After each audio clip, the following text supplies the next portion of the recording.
Good afternoon, y'all. Good afternoon. I am sorry we are a little bit late, but nonetheless, we are great and we are about to get started because the anticipation has been real as we have been flooding the internet with what I have been laughing about for the last about 25 minutes with this flyer with 2021 on it. But nonetheless, man, we're still in 2021. It's been a panorama, so whatever. We gonna roll with the punches. But I will not hold you. I am going to bring on the Felicia Kelly, who is going to be our moderator for the 2 p.m. panel.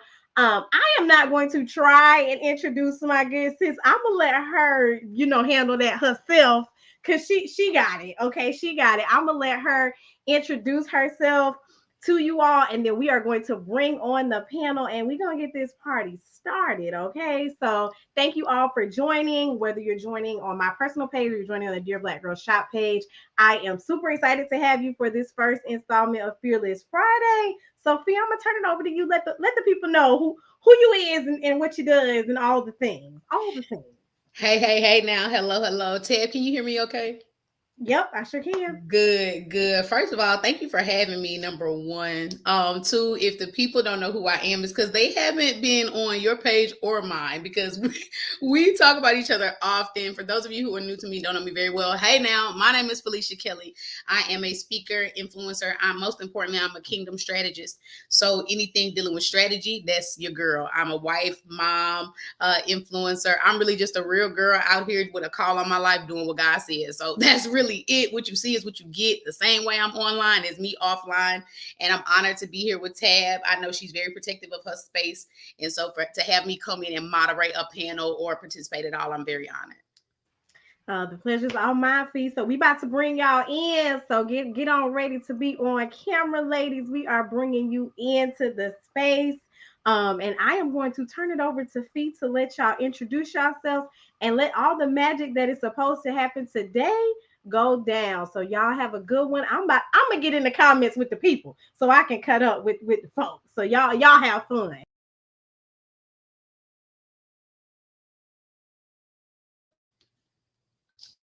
Okay. Can everybody hear me and see me okay? Okay, awesome. I'm actually just going to have you all introduce in the order that I see you. So first I see Tiffany, if you all can give a short introduction, and then I have Dr. Hudson. After that, we have Victoria, then Cameron, then am I saying your name right? Is it Saida? Yes, I'm really big on people's names, so we can go in that order quickly and introduce yourselves, including your name, career, field of business, and any other information you choose to include. Hello, everyone. Again, my name is Tiffany Page, and I am currently a librarian by profession, but I do I have experience in higher ed and legal research and writing. I'm glad to be here. Hey y'all, I am Dr. Evangeline D.B. Hudson. I'm the founder and chief strategist of Evangeline Worldwide, which is an entity that empowers first generation scholars and grads across the globe. We do this through our signature talks, our award winning podcast, the first of its kind store, as well as our online learning platform. I'm really excited to be here in this space today. Hi, I'm Victoria Norman. I am the owner of Beauty's Victoria Makeup Artistry, located here in Charlotte, North Carolina. So I do makeup, I do brows, and I specialize in facial waxing, and I also do eyelash extensions. I've been doing this for about 10 years now, and I'm happy to be here. Hi, everyone. My name is Cameron. I also go by Cam the Coach. I am a career coach and consultant. My agency is called Hustle Career Consulting, and we work with individuals to provide career services, but we also work with organizations providing talent development consulting, specifically one-on-one career coaching for your operations specialist, executive assistant, things like that. And then in my 9 to 5, I actually lead workforce and talent development for the city of Rock Hill. Happy to be here. Hello, everyone. My name is Saida Murphy. I'm the founder and CEO of Creators Co. We're a content production company that helps Black women learn how to create impactful and engaging content to grow their businesses. I'm also a brand strategist, been in the marketing industry for, I want to say 8-9 years now. I'm super excited to be here and be on the panel with you guys. Thank you, ladies, so much for taking the time to join us today. As you all see, we have a wonderful array of talent, skill, and expertise on this panel. And so we're going to jump right into it because, of course, Tab and the Dear Black Girl team has put together an amazing list of questions for us. We're going to keep it conversational because I'm sure you all do not like a lot of fluff. And that is why Tab has invited the people that she has. And so we're going to pose this first question. When you think of Black womanhood, what comes to mind? And we'll start with Kim, the coach. All right. So when I think of Black womanhood, I think of just fluidity. I think of all of the roles we have to play in our lives. Sometimes, they're put on us and sometimes we take them on. So when I see Black womanhood, I see that as, just navigating through life and trying to consider all the other roles you play while also maintaining your own sense of self. So I think we're just able to mold and bend in so many ways. And I think that's what our greatest strength is. And that's what makes us so unique. That's beautiful. And if one or two other ladies wouldn't mind sharing their perspective on that question as well. When it comes to, when you think of Black womanhood, what comes to mind? I go. I think for me, it's me being able to be my authentic self. I know, like for a lot of us, for a long time, people tell us, you have to be quiet. You can, if you raise your voice too loud, people will think that you're this angry Black woman. And but it's not about being angry. It's about making sure that you are being authentic and genuine and being able to stand up for yourself and not letting people, kind of like what Cam the coach said, place these things on you that may not necessarily be true. So for me, when I think of Black womanhood, I think about me being able to be authentically myself and who I am and being okay with being that person in any space that I may take up. Yeah, I'll tap in on that one. Good. And I think, yeah, go ahead, Dr. Hudson. Please add your perspective. I'm sorry. Yeah, I'm just going to say, I think it's to be everything and nothing at the same time. And what I mean by that is we are the fastest growing group of entrepreneurs in the country, and yet we're the least funded. Less than 2% of Black women are getting money they need to continue with their business ventures. Of the minority women, we are the most educated group of minority women, and yet we carry the most student loan debt. We're also the ones that's most likely to file for bankruptcy. That number is growing at a very alarming rate right now, as well as we're the ones who are the least represented in any of these boardrooms or, corporations or what have you. So it's also funny that people want to be us, right? They want to imitate us. They want to tan like us. They want to, cornrows like us, do things like us, but they don't really want to be us. Black women set the foundation for so many things in our country. I mean, across the world even, but yet we're the least promoted, protected, and paid. And that's a problem. But yet we know we have problems to fix, yet we're the ones that's told to fix it, but we're fixing it anyway, right? And not complaining about it. But it's a beautiful thing to be a Black woman because we're queens. Yes, that's so good. And I see a note from Tab that says, if y'all go off script, we cool with it because, she called the rich Black woman to host this panel. And I said, Tab, she calls me, she must expect me to be myself. And she really must expect me to be myself to put such a beautiful array of Black women together. And for Dr. Hudson to come in and just go straight into, I'm in the right spot. And so since Tab gave me permission script, she got my phone number in real life. If I go too far, she will text me. But since Dr. Hudson brought it up, can we go straight to money? Is everybody on the panel cool with that? Can we talk about a bag? Can we talk about Black women's? Because I wonder if we do that route, because you all hit on it. Society puts this mantle on us that we didn't ask for. And so how are you all as Black women? Because one of the things I see that we need is real implementation and real strategy.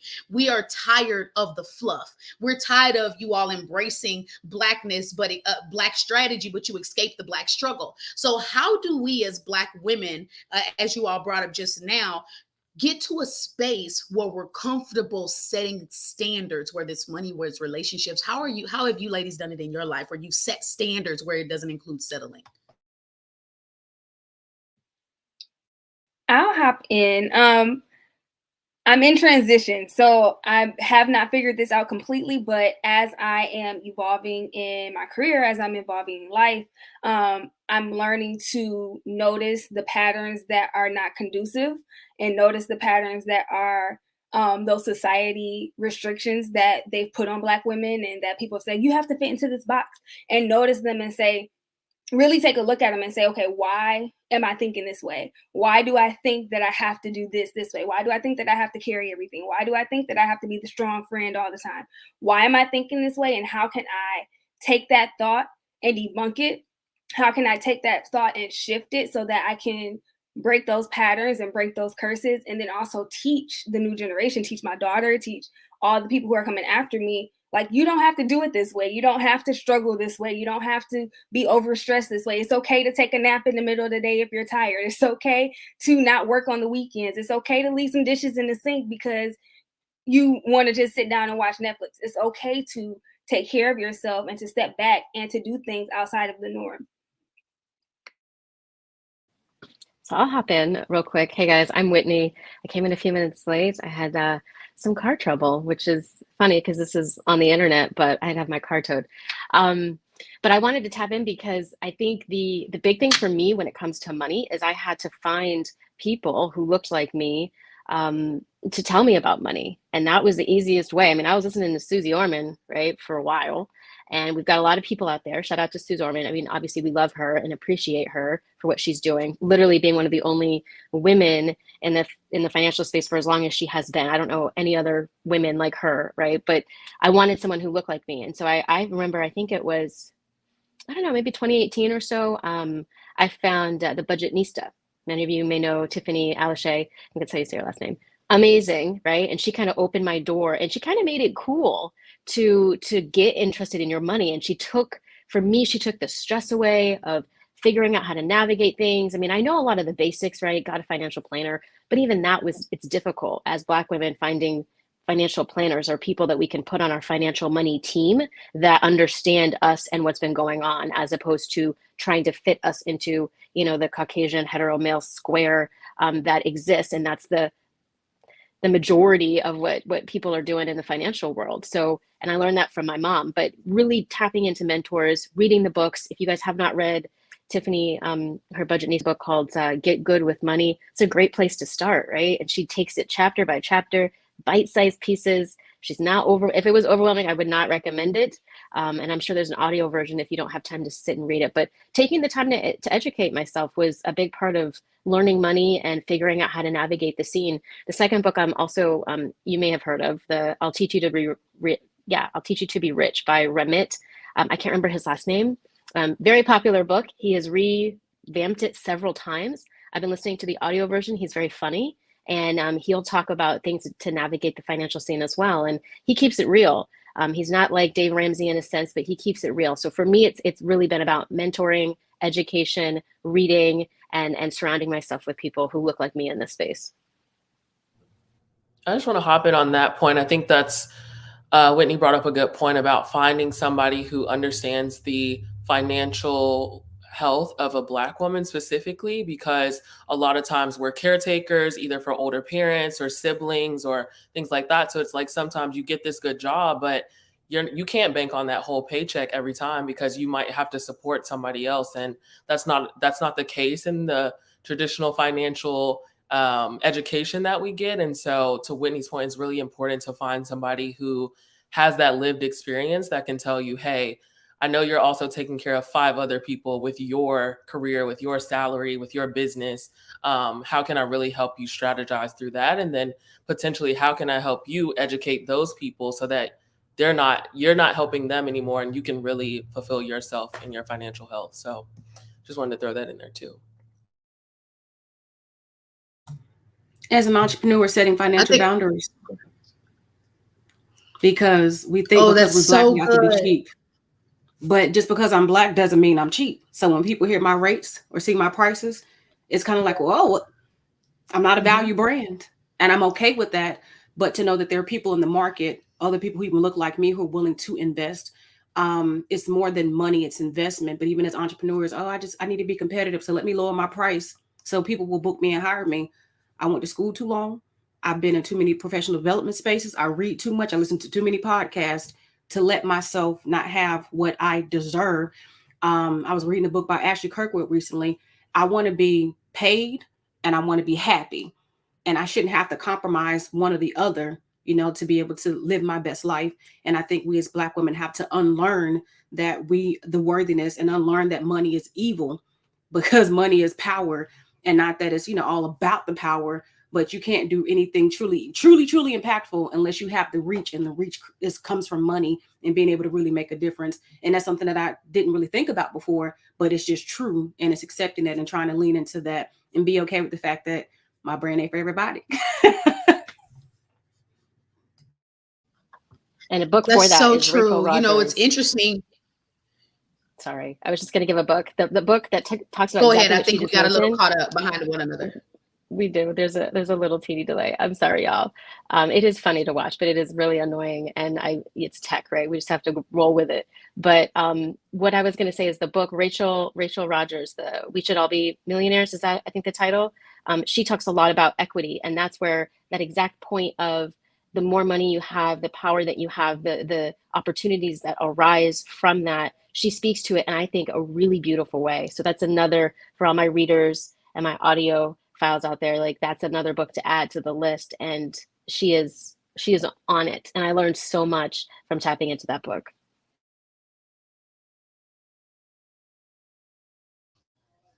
I think it's so great because when you're starting out really climbing the corporate ladder, if you're going to go after a big starting or you want to build a business, it's very easy for us, those of us who have been doing it a while, and those of us who've come across some of those first level barriers of mindset. But one of the things I think we all have learned is that mindset is not fluff. And we can talk about all the books in the world, we can find all the coaches we want, but if we don't see value in who we were created to be, it doesn't matter if we know the formula for raising our prices, we're not going to do it. So can you guys kind of talk about, especially if Victoria could chime in here, or Tiffany could chime in, some of the spaces you found yourself saying, you know what, let me value myself a little bit more. You know what, let me set a few standards for myself, a few requirements for myself. How did you ladies start seeing the value in the mirror more than you saw it out the window looking at other people? I'll start. I really just realized that I was working so hard, and I feel like I wasn't getting anywhere.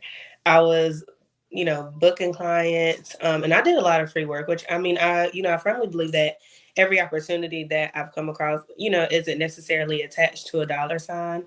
But I remember one time I was, just I was hungry, and I went to go do a client, and this client in particular I knew had money, was in a different city every night. And I remember waiting like hours for her to come. She had an appearance, and she came, like, hadn't even said hey, barely tipped, anything like that. And I was just like, I just felt like, okay, I don't want to feel like this in my career. So, after that experience and a few others like that, I just realized, like, I deserve better. Like, I didn't necessarily join this profession, or I don't think any of us do what we do to to not get what we deserve out of it, or to not be fulfilled. And, I realized, like, I didn't want to, because this is my passion. What I do is something that I love. And I really didn't want other people to cause me to hate that, because I wasn't necessarily, making the money or being valued the way that I knew that I should be valued. So that was kind of like a turning point for me, where I was just like, you know what, from this point, I'm charging what I'm worth. I'm honoring myself by, standing on it regardless of, who it was, because I felt like, oh, because this person, had a little bit more status, I just wanted exposure. And realized, even, with that exposure, I still, my car was still breaking down, I still had bills. And so I realized, exposure didn't really do anything for me. So, I had to basically put my foot down and, charge what I'm worth, especially because I was in a space where, like I said, I don't believe that every opportunity is attached to a dollar sign, but I knew that I was also in a space where I wasn't being valued as well. My time wasn't being valued. I was waiting hours for a person to show up who would barely speak to me when they came. So, I just realized that I deserve to, I don't want, like I said, I just didn't want to live a life where I started to hate something that I love to do because of other people, or me not setting standards and boundaries for myself. I think for me, like Victoria was saying that, not every opportunity or not every value I place is attached with money.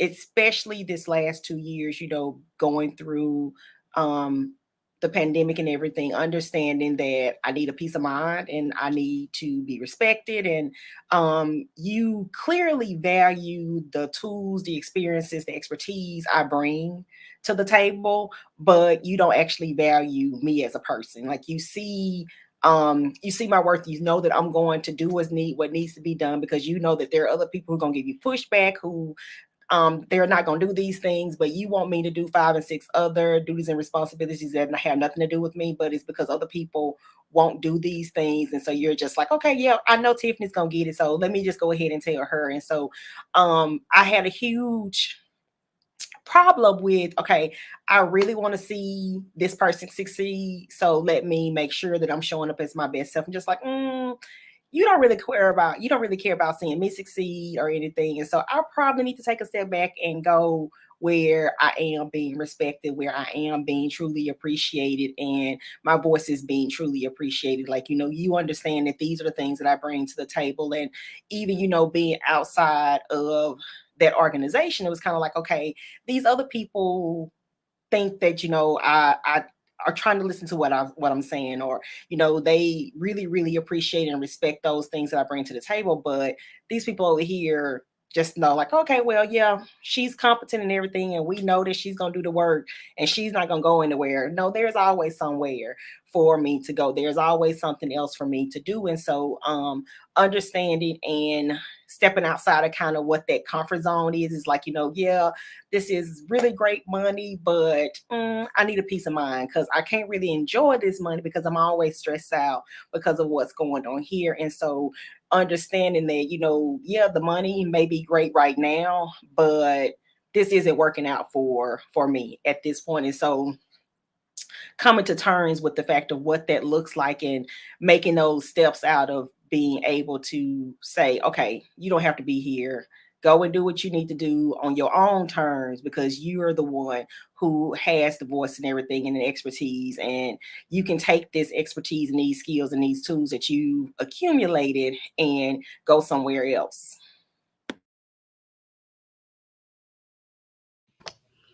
That's so good, because I find that Black women culturally are under this impression that we don't have options, and we do. And so, with the 2022 Black History Month theme being Black health and wellness, how are you prioritizing health and wellness for your friends and family? Because it's yourself, your friends, and your family. Because it sounds like, we understand that we have to make money. We understand that our health matters. We understand that self-care matters, but it hasn't quite clicked enough for us culturally to make it consistent outside of what we see on social media for hashtag self-care, right? So how are you ladies making health and wellness a priority in your life, truly, with your money, with your business, with your careers, with your families? I can go. So for me, I guess, especially because I come from a family where like it wasn't really prioritized, and not necessarily because they didn't want to, because they didn't necessarily, they had to work, they had to pay bills, they had to take care of the kids. And so for me, I'm just trying to be the example that I wish to see. So, and I'm not perfect, but when it comes to like health and wellness, I'm learning. I just discovered the Do Not Disturb feature on my phone this year. I hired a personal trainer. I'm pretty active, but I knew that me hiring a personal trainer would hold me accountable. Well, and also living in Charlotte is pretty expensive, so I've been, budgeting as far as like food and stuff. So I cook at home more now. I make sure that I prep my fruit, prep my food, and just choose better options. That helps me a lot, and it holds me very very accountable. But I think it starts with me, just being the example that I was sure to see. And I realized that even though my family hasn't necessarily gone to the extremes that I have, I feel like me doing my part has made, I definitely see like the impact that it has made with them, or them, a lot of times I congratulate them if somebody just drank a bottle of water today. And so seeing that really like, it makes me want to prioritize it more because it's so necessary.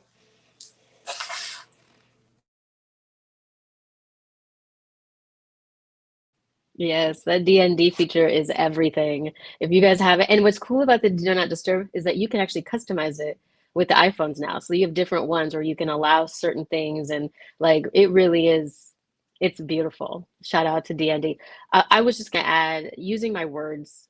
I mean, speaking up, like literally speaking up. If I'm tired, I can just be like, I'm tired.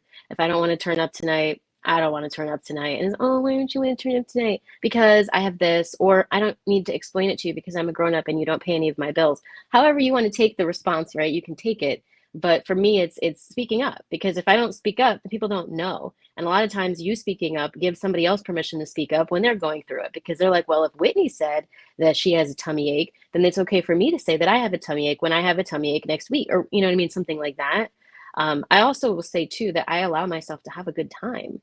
A lot of times it can be very heavy to just exist as a Black woman, just without all the things, without the people and the family and the work and the money. It can just be heavy. So making sure that I have fun and I am incorporating things, even if it's random or no one else cares. I've become obsessed with plants.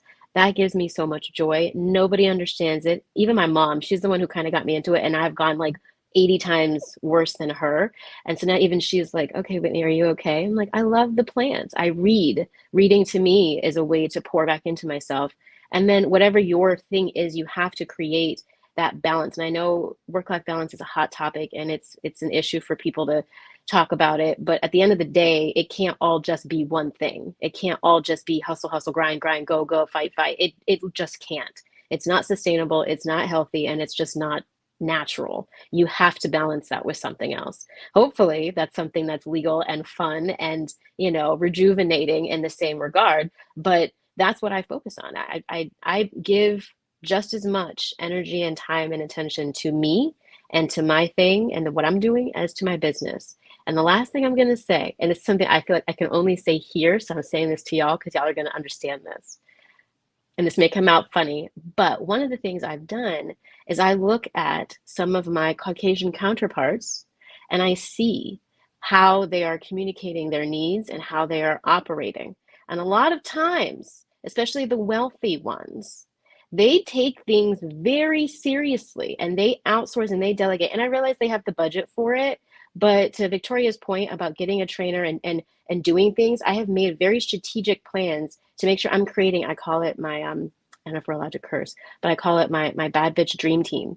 And that for me is a list of people that I want to make sure I hire at some point in time. I may not have the cash for a stylist. I was talking about it last night to Kiana. I'm going to get one. I may not have the money for, you know, a bookkeeper or for a personal chef, but please know Whitney will be hiring a personal chef to literally cook. Because when I tell you I'm not cooking, I'm not prepping, I'm not the one. I will clean, but I'm not doing that. So for me, just looking ahead and saying, okay, what are these women doing?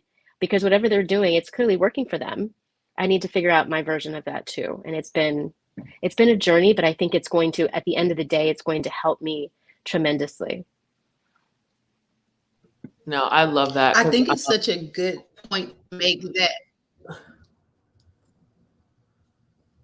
Oh, sorry about that. I think we're getting a little lag. I was just going to add that, you know, it's interesting because we ask permission culturally for things that our counterparts do without even thinking. We ask permission for things that our counterparts do as second nature. And so while we will stress out over a text message, whether it's from work, whether it's for a family member or what have you, I'll notice my counterparts. I love that when you brought up that point.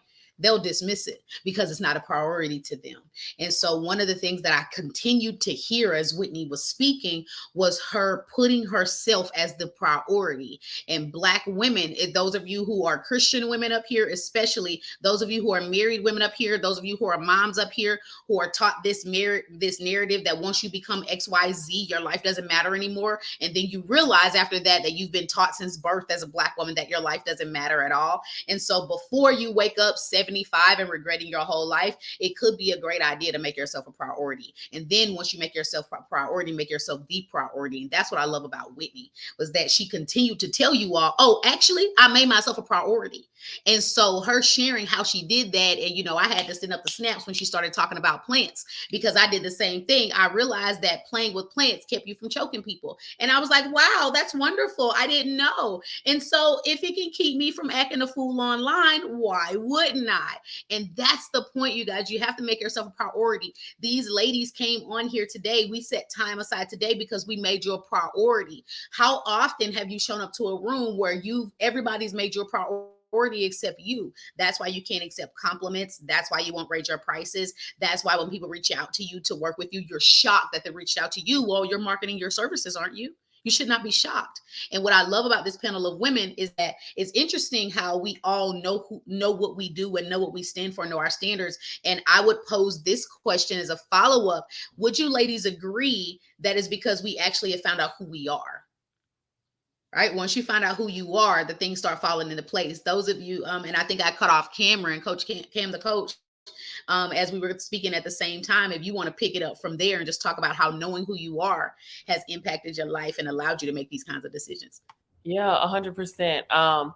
So I think for me, like, it was about knowing myself. So many times you hear, as an entrepreneur, you need to go out and network, and you need to take this training or take this class. And I'm like, I don't need to do those things. I know the training and the education that I already have, and I know not every room is for me. And like, I got to a point where I was just going to things so I could be in the room.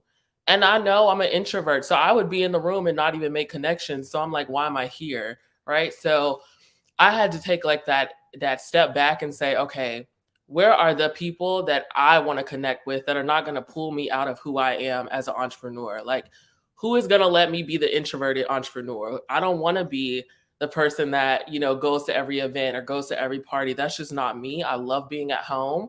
I bought my beautiful house last year, and like, I love spending time in here and it just being my space. So I think, the more you get to know yourself, like, follow that sense and then apply that to your life. Because a lot of times, I was talking to my friend the other day, like, I'm in therapy right now. And I just made this realization that for a long time, I was not even a long time, because I only started therapy like 3 months ago. But for a while in therapy, I was just going to the sessions. And now I'm actually applying therapy. And it was that switch in my mind to be like, okay, yes, you're taking this time out to better yourself, but how are you actually implementing this in your life? And so just little things like that, just again, understanding who you are and where you want to take your life. To Whitney's point, I hired a house cleaner, and like, that was such a huge deal for me. I don't know why I felt so bad about doing it. And then I happened to share it on my Instagram, and so many people were like, oh my gosh, like, I would love to do that. Like, that's so inspirational. Because again, like, we didn't come from a time or we didn't come from a family that had a housekeeper, right? Like Whitney was saying, we saw people on TV and all those people like having those things. And you're like, I'm not going to be able to do that. And so when you get to that space, it's almost like, I don't feel like I deserve this. Like, this is elitist of me. And it's like, no, it's not elitist of me. Me not cleaning my house, taking the 3 hours that she's here cleaning my house is me 3 hours either resting or doing something for my business, just taking time for me. So just reinvesting in yourself, not only on a money front, but on a time front, is something that I think we should all do a little more of. I want to hop in too and say that is knowing who you are, but it's also knowing who you want to be. I do a lot of visualization, and I see the woman that I want to be, and I see the life that I want to live. And that is the thing that's going to keep me pushing the standards and pushing the barriers, breaking the barriers. Because I was telling, I don't know who it was, I think it was my brother or somebody. I was like, look, I work so hard and I got to do this because I refuse that this part of my life, this story, this little fraction of my life right now, I refuse that to be, I don't want that to be the end of my story. Like, I cannot check up out of here and y'all write my obituary and say, this is how she ended her life. No, I'm going to be on somebody's yacht. I'm going to be doing this. I'm going to be shopping, like spending all this money. I'm going to be doing this. My daughter's going to do whatever she wants, because, and not just in materialistic ways, but I want to be able to give back to the community. I want to be able to help. I want to be able to serve. build infrastructure for homeless people. I want to do all of these things, and I see the life that I want to live and the person that I want to be and the impact that I want to have. And that's what's keeping me, let me set these boundaries, let me raise these prices, because in order to get there and to be that woman that I see I'm supposed to be, I have to set these standards now. I have to act like I'm that woman now. So it's knowing who you are, but it's also knowing where you want to go and who you want to be as well. So I just wanted to say, I started therapy last year. I have always been a proponent of therapy, but I never thought I needed therapy. I've thought that, you gone to school, you've been functioning, you've been able to take care of yourself, you've been progressing. So yeah, I've had my issues, but you find like you don't need anybody to talk these things through. I'm a really big self-reflector. So it's like I saw some of these things in myself, but what therapy has taught me was that, yeah, I was good at self-reflecting and kind of pulling some of these things out, but I was not dealing with them in a healthy way. I was not being my best self. Like I was not functioning and flowing through life in my healthiest point. And so I just so greatly appreciate the fact that, I was able to understand and see that, okay, something is going on with me, something that I can't figure out right now. I have really great support systems through my friends and my sisters and everything, but I was like, this isn't something that I can vent to them and we can figure this out. Let's see what a therapist is going to do. And so talking to someone, making sure that those even small traumas from childhood that you may not have thought was a big deal. You're still carrying those things and figuring out how to deal with them in a healthy manner so that I can be more adjusted and being my best self going forward, and making sure that I'm single. I don't have any kids, but I'm the sixth of 8 children. And so I've always been kind of the one that's the go-to person whenever anybody needed anything. And so I'm going to show up for you. I'm going to do what you need me to do. But I realized I was not showing up for myself. I was not making sure that I was okay as I was making sure everybody else was okay. And so even though I, got these degrees and was functioning and flowing through life and all these things, I wasn't functioning and flowing through life as my best self. And so understanding what that looks like and making sure that self-care isn't just about taking a nice long hot bath at the end of the day and everything, but really taking that time to making sure that I am okay and understanding that my no is a no. I don't owe you an explanation. Like there may be some people who I will explain something to, but that's my choice. Like, it's not an explanation so that you can say, oh yeah, I agree with you. No, that's not what it is. Because again, my no is my no, and that's going to be it. That's such a beautiful answer. And I'll pose this final question to all you ladies, because there was a common theme that you all shared. And I don't know if you caught it, but I did. At some point, you all took off the Superwoman cape. And it's funny because I was thinking right before Tiffany began speaking, she was the only one that hadn't mentioned it, but then she did. Everybody brought up somehow saying no, somehow taking your life back. No, I don't want to turn up tonight. You know what? Maybe I do want to lay down. I just bought this house. I want to. And every last one of you ladies took off the Superwoman cape. And for those of you who are in the audience, and what's the Superwoman cape? It's that silent but heavy and deadly cape that society puts on us, that tells us to put ourselves last, that tells us to be all things to all people, that tells us who we can be and who we can't be. And at some point, like all of these ladies here, like I did as well, you'll have to take the Superwoman cape off.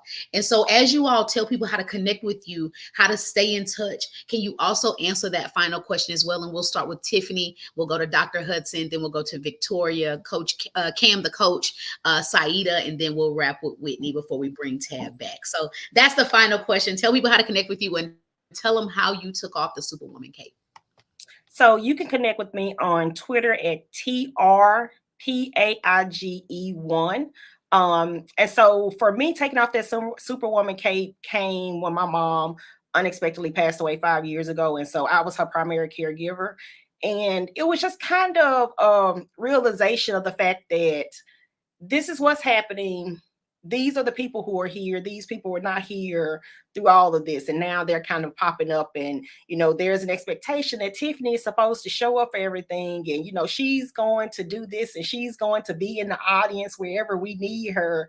But that wasn't being received from these same people. And so losing my mom made me realize that, you know what, I really need to keep connected to those people who want to truly be connected with me and want to truly be involved in my life, and who's truly rooting for me and not just want me to show up because they want people in their audience, but they can't, you know, be bothered to come and sit in my audience. And so it was a hard press to truly understand and figure out that, you know what, you don't have to do these things.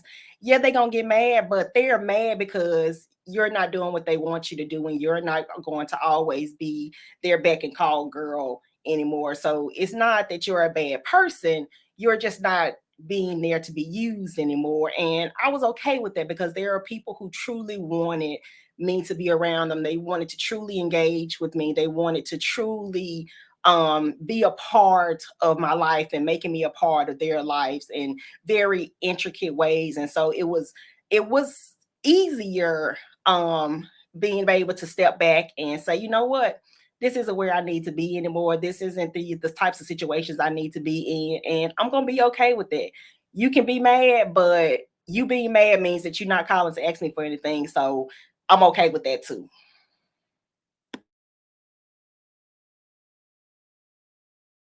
I was trying to get to the unmute, my bad. So you can find me on social media. I want to say across all of them, LinkedIn, Clubhouse, Instagram, Facebook, wherever you may be, at EVEHUDSONPHD. Bars. But so for me, in truth, I'm still taking the cape off. I'm still taking it off. I'm having to learn what it looks like to take it off for me, but it's less of a curtain now and one of those cheap shears that you get from like the Dollar Tree or something. Like, I know what I'm talking about. So it's not as heavy as it was. It's not a cloak. And that's what's exciting. And I take it off through therapy. I take it off by, somebody said it earlier, them dishes in the sink right now. Because my husband probably was more like, Chad, because I normally wash the dishes in the morning, but I was like, not today. I'm taking it off through, honestly, being an entrepreneur and setting my schedule. And I have a real strong D&D game. Some people are like, your phone ain't never on. I know, because when I want to be bothered, I want to be bothered. I take it off in how I've learned to nourish my body through what I eat. I used to be over 332 pounds. And so for me to even be able to sustain my weight, I stopped stressing and worry about other people's standards. I think the pivot for me, though, was when I left my last full-time position. I was tired. I felt broken spiritually, mentally, physically, just in every way. And for me to say, I don't have anything planned. I don't know what's next for me, but I'm going to put in this resignation and I'm going to figure it out. And that's been 6 years ago, coming up soon. So for me, making hard yet scary yet difficult decisions, but doing it for the sake of knowing that it's what's best for me. So you take off the cape bit by bit. You got to untie it and then take one arm out and then kind of take the other one off and figure out how you want to wear the cape that you've tailored for yourself, right? And then I'll say, lastly, I have the most amazing partner and family, but a husband who's a Black man who's not intimidated by my strength, but even understands my strength is also in my own healing and is willing to say whatever you need. This may not be comfortable. I don't understand it, but whatever you need, and sincerely mean that. But the cake process is a process. And think, if you spent 30, 40, 50 years of your life with this cape on, it's going to take you some time to take it off. So that's my thought there. And again, thank y'all for letting me be in this space today. So you can find me on Instagram at beauty_is_Victoria, and also on Facebook at Beauty is Victoria Makeup Artistry. So just like Tiffany, I'm still currently learning how to take that cape off because I grew up, my grandmother raised me. And so she's one of the people that inspires me so much because, I watched her sacrifice so much. She not only raised her own kids and started at a very young age, she raised me and my sisters. We're her biological grandchildren. And I think one of the things that, constantly makes me go harder, more so specifically because I want to be able to show her, like, you can do whatever it is that you want to do, is because I watch her sacrifice so much to raise us, and she has all these beautiful like goals, aspirations, talents, and dreams that she had for herself. And she essentially kind of gave that up for us. She didn't really feel like, oh, I could also take care of my kids and go back to school, or I couldn't take care of my kids and start the cooking business that I wanted to have. And so you know, essentially, like when we grew up and me and my sisters moved out, she kind of went through a state of depression because she had dedicated her life to us and dedicated her life to helping everybody else. So anytime anybody calls her, anytime anybody's sick, anybody needs something, she comes running. And, she doesn't necessarily feel like, she was given that same thing, or people pour back into her the same way she pour into others. And, she's at a space now where she's currently learning to do that, or she's learned that it's okay to spend some money on yourself, it's okay to buy yourself something, it's okay to do something for yourself. And honestly, that has been really my main inspiration for just learning to set boundaries, or just reaching out, because like I said, I essentially was becoming that same person because that's all I saw growing up. So I'm so thankful for the people that I've been blessed to come across, because they have taught and are currently teaching me these things. I've learned a few things just from being on this panel today. But yeah, I really, she inspires me to do that, just so I can show her, while she's still here, that you can do whatever it is that you want to do. Like, you don't have to be Superwoman, and that it's okay to invest in yourself. It's okay to pour in yourself. It's okay to love on yourself. I don't have to be everything for everyone and nothing for myself. So yeah, that's it for me. So I love that Dr. Hudson talked about her relationship, because I think for me, that's where, I'm a young woman, and like marriage is really important to me. And so when I started a new healthy relationship, like I was like, okay, this is going good.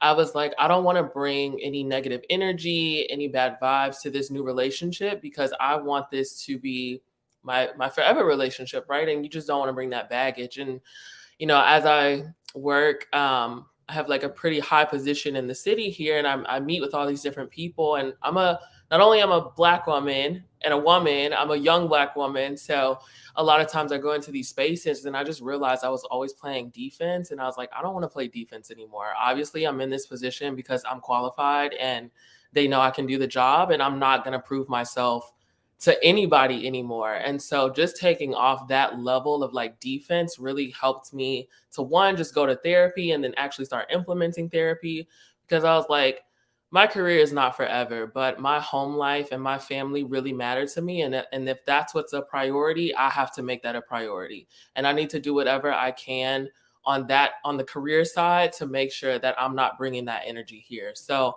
it was honestly just for me standing confident in who I always knew I was. Again, not putting myself in spaces where I didn't feel like I was being valued, because I know the value that I bring. And yeah, so with that, you guys can find me on Instagram primarily at Cam the Coach, and then my business page is at Hustle Career Co. So thank you. For me, like Dr. Hudson was saying, it's a process. Sometimes you think you have the cape off, and then something happens, you get back into your day-to-day flow. Life happens, you end up having to leave a job, move across the country, take care of a grandparent, take care of a parent, and that cape finds its way back onto your back. And what I'm learning is to listen to others' perspective. Like, a lot of times we're like, no, I'm not going to listen to your perspective. Like, you don't know what you're talking about. You're not living my life. But I'm listening to others' perspectives, because they can see things that I can't see, because I'm in the tunnel. I'm tunnel vision. I'm focused on what I have to do. So it's like listening to the little things. Like, my daughter is like, Mom, we don't hang out a lot anymore. You work a lot. And I'm like, oh, dang. Let me untie this real quick and put this down, because I'm clearly focused too much on getting this money and working and building up the business, that I'm neglecting these other things in my life, because I feel like this is the most important, because I have that weight of, I have to take care of my family. I have to make these moves. I have to do this. So is listening to other people's perspectives, and then just realizing when someone says something, like they're not talking negatively about you 9 times out of 10. It's okay to like say, all right, I feel you. I thank you for that perspective, and taking that and doing what you can to shift the narrative where it needs to be shifted, untie that cape again, strip off that other layer so that it's not heavy, like Dr. Hudson was saying, that it turns into that sheer little dollar store cape again. And really just taking it day by day and remembering that it's easy to fall back into old habits. It's so easy to fall back into old habits. And when society is just like, you have to do it like this, it's easy to just fall into that and just make a conscious choice not to do it, to model something different, to do something different, so that that curse can break off of all of us as we grow our generations, as we grow up the next generation of Black women. Show them like, look, we wearing the heavy capes, but y'all don't have to. We're tearing it down and breaking it off so you don't have to. So that's my 2 cents. You guys can find me mainly on Instagram at Saida Murphy. I'm on Facebook, Saida Murphy, as well, so you can add me there. And yeah, connect with me. This has been so much fun. I've really enjoyed meeting y'all and seeing your faces on here and the comments. It's just so much fun to do stuff like this. So yeah, I love how it says, be sure to check the comments. All the handles should be down there too. So for those who are watching or watching the replay, you can get all that there. But I'm Whitney Danielle Co _ on Instagram, and I think Whitney DC _ on Twitter. And I'm all over the place, and I'm on Clubhouse too, which is fun. But for me, I really don't think I relate to the Superwoman cape. And I think I'm probably not the only one, right? So whatever your cape may be, I think mine sometimes is like, it's like a layer. It's like an onion. And sometimes it's a people pleaser cape. Sometimes it's a productivity queen cape. As somebody who's neurodivergent, has like severe ADHD, sometimes it makes it very hard for me to do certain things and to focus and to remember and to manage my time well. And that's been huge. And so sometimes the productivity, I feel like it's like a productivity cloud. I'm not necessarily wearing it, but it's following me around and I'm like obsessed with it. And so I'll hyper focus on things, and that can be very, very difficult. So I say, whatever cloak resonates with you, make sure you know what that is and you're aware of the elephant in the room and you have ways to get rid of it, because people pleasing is not cute. And again, my thing is this is what I'll say about all the cloaks, regardless of what you're going to choose or what your thing is. If you are prioritizing you don't have as much time to wear the cloak or to look for it or to put it on or to go find it or to wash and dry it or to iron it or steaming. I'm a steamer. Whatever your thing is, you don't have the time. When I'm focusing on Whitney, it's funny, all the stuff that I don't have time for anymore, regardless of the DND, when I'm like literally living and I'm doing Whitney things and I'm focused on me and my work-life balance and all of that, all of a sudden it's like, certain people just don't magically message me. I'm not invited certain places. I don't have certain distractions anymore. I'm all of a sudden not overwhelmed.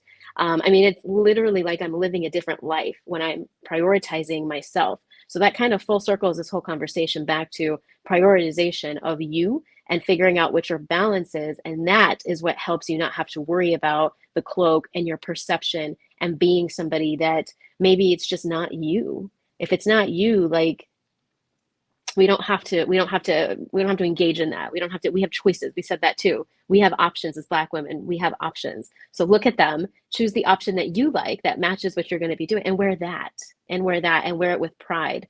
That for me is I think the one thing I'll say to kind of close this whole conversation about cloaks and, prioritization and work-life balance and all of that. This was so much fun. And I can't believe there's more tonight. So hopefully everybody comes back and we pop in. But thank you all so much. I really appreciate it.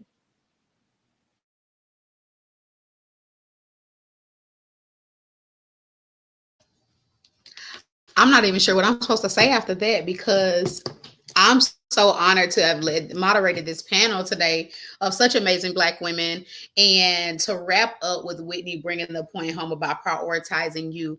And for Black women, I think it's beautiful when we learn to make ourselves a priority so we can make ourselves the priority. Some of us are so far down on a list that we aren't even in the priority section. So I pray that you all who are listening, who gathered something from this panel today, that you don't just hear it, you don't just have great notes yet again from another panel that you sat on or witnessed, but that you take those notes and implement at least one thing that you can change today. So without further ado, we'll bring Tab back. Make sure you follow these ladies and stay in contact with them. And oh, dare I say, hire them, like pay them money. Okay. Not hire them, not pay them money. Did you go there? Did you go there? Well, see, I mean, can you tell the people how to connect with you since you did everybody else?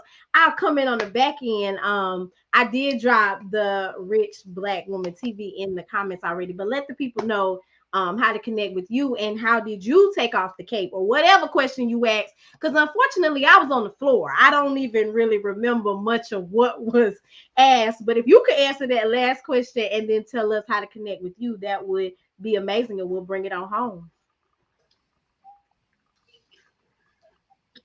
Yeah, so the final question I wanted to pose was, how do we take off the Superwoman cape? And Tab knows me well enough to know why I asked that question, because we travel all over the US talking to men. And for the first 2 to 5 minutes of the conversation, you guys typically tell us about everything but you. And so the way I took the Superwoman cape off was to do a couple of things. Number one for me was non-negotiables. When I wake up in the morning, I'm going to have those first 30 minutes to myself in silence. It's me and God, minding our business, doesn't include you. And my house has to be okay with that. And the biggest thing for me, and Dr. Hudson brought it up, is continuing to find residue of the cape. Like if I go in my kitchen and I see a little piece of cape on the counter, I take it off and throw it in the trash. If I find myself putting my kids' needs before mine and pouring from a 20% full cup, I'll pick up some of that cape and throw it in the trash. And so I constantly look for pieces of the cape and evidence that the cape was there, because not only do I no longer wear the Superwoman cape, I don't want the scar around my neck. I don't want the redness from tying that cloak. I don't want any evidence that the cape was there in case somebody accidentally mistakes me for Superwoman again. And so for me, that's the number one thing, is continually every day looking for spaces where the Superwoman has showed up. Now, you can call me anything. You can call me Fee, you can call me a wife, you can call me a mom, you can call me a Black woman, but you cannot call me Superwoman, because I will not be all things to all people, and I will be nothing to the people I'm not assigned to. And so with that being said, my name is Felicia Kelly. You can find me at official Felicia Kelly on Instagram. You can also find me primarily on TikTok as the Rich Black Woman. But when you come in my space, things, clutch your pearls, and then go. But thank you, Tab, for having me. I appreciate you. Yes, quite my pleasure. Quite my pleasure. I will not be all things to all people. Okay, so that we gonna leave it with that. I won't even planning to come back. And I don't have no words. Y'all handle it. Assignment understood. Okay, so thank you everybody for joining us, for giving us time out of your Friday panel. Y'all was amazing. Moderator, thank you, sis, for holding it down. Y'all come back and join us tonight at 7 p.m. We have Kiana Eden as our moderator, and we have another phenomenal lineup this evening. I mean, it's the Black women for me. Y'all know, in real life, all the time, every day, 365 days of the year, 366 if it's a leap, I'm cheering for Black women and girls. And so creating this space has been amazing, and I would be remiss not to shout Brianna Jones out of House 273, because baby girl, we may have all missed that it didn't say 2022, but sis understood the assignment with the graphic. When I got those, I was like, oh, okay, then that's how we coming in 2022. That's how we coming. And all of you, or many of you, have said how impressed you were with her work. So I will not end this without shouting her out. And I'll shout you out again at 7 sis for dealing with my shenanigans. So y'all have a great rest of your Friday. And ladies, I thank you all so much. And shout out to our loyal listeners / viewers, because y'all held it down for us this past hour. So y'all have a great rest of your day.